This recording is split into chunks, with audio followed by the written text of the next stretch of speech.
Hello दोस्तों, welcome to the video. और आज हम जानेंगे कि कैसे आप ऑप्शंस में अपना स्टॉप लॉस कैलकुलेट कर सकते हो। बट एक बात आपको याद रखनी चाहिए कि आप कभी भी ऑप्शंस में अपना स्टॉप लॉस एक्यूरेटली कैलकुलेट नहीं कर सकते। आप इसे बस पार्शली कैलकुलेट कर सकते हो एज़ कम्पेयर टू इक्विटी या फ्यूचर्स। आप इक्विटी या फ्यूचर्स में इसे very precisely, very accurately calculate कर सकते हो। बट ऑप्शंस के साथ ऐसा नहीं है, क्योंकि ऑप्शंस का प्राइस डिटरमिन होता है मल्टीपल फैक्टर्स से। तो ठीक है, वीडियो स्टार्ट करते हैं। तो आपको अपना स्टॉप लॉस या टेक प्रॉफिट कैलकुलेट करने के लिए बस एक चीज़ की नॉलेज होनी चाहिए, वो है डेल्टा की। डेल्टा क्या है? डेल्टा एक ऑप्शन ग्रीक है और आपको बस एक ही ऑप्शन ग्रीक की ज़रूरत है, वो है डेल्टा की। और आपको किसी दूसरे ऑप्शन ग्रीक की कोई ज़रूरत नहीं है। तो पहले डेल्टा को समझते हैं। डेल्टा होता क्या है? जब किसी अंडरलाइंग एसेट मतलब इंडेक्स या स्टॉक का प्राइस एक पॉइंट घटता या बढ़ता है, तो उसके ऑप्शन का प्राइस कितना चेंज होता है वो बताता है डेल्टा।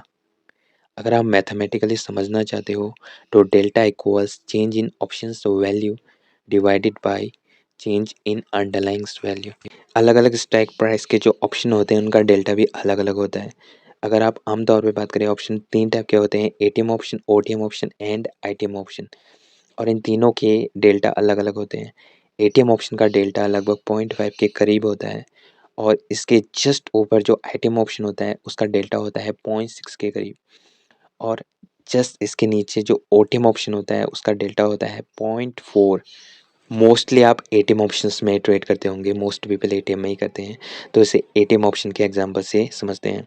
तो मान लीजिए निफ्टी अभी 18,000 पे है और आप एक एटीएम ऑप्शन बाई करते हैं जिसका प्राइस है 100 रुपये।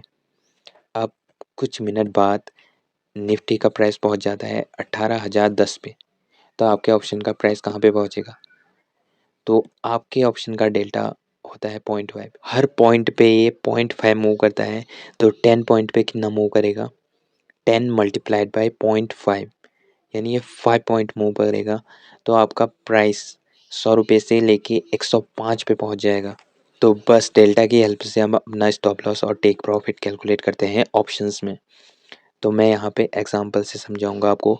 मैं एक एटीएम ऑप्शन, एक आईटीएम ऑप्शन और एक ओटीएम ऑप्शन का एग्जांपल लूँगा और आपको ऐसे करके दिखाऊंगा। तो सबसे पहले एटीएम ऑप्शन पे आते हैं। तो मान लीजिए निफ्टी अभी 18,000 पे है और आप एक कॉल ऑप्शन बाई करते हैं, तो चार्ट में आपका स्टॉप लॉस जो बन रहा है 17,950 पे बन रहा है। तो आपको पहले 18,000 और 17,950 के बीच डिफरेंस कैलकुलेट करना है। तो ये होता है 50 पॉइंट्स का। तो अगर मार्केट गिरती है तो आपको 50 पॉइंट का लॉस होगा चार्ट में। तो आपका एटीएम ऑप्शन का डेल्टा है 0.5, यानी आपको ऑप्शन में 25 पॉइंट का लॉस होगा। मान लीजिए आपने 100 रुपये में बाई किया था, तो आपको 100 में से 25 घटा देना है 75।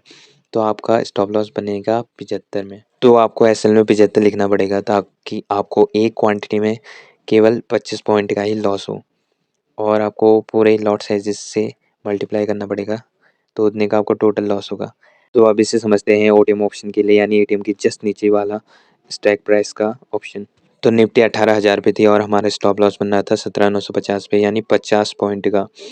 तो क्योंकि डेल्टा यहाँ पे 0.4 होता है ओटीएम ऑप्शन का, तो हमारा स्टॉप लॉस कितने पॉइंट का बनेगा? 0.4 मल्टीप्लाइड बाई 50, यानी 20 पॉइंट का। तो आपको 100 में से 20 घटा देना है, यानी 80 पे। तो आप यहाँ पे स्टॉप लॉस में 80 डालेंगे इस बार।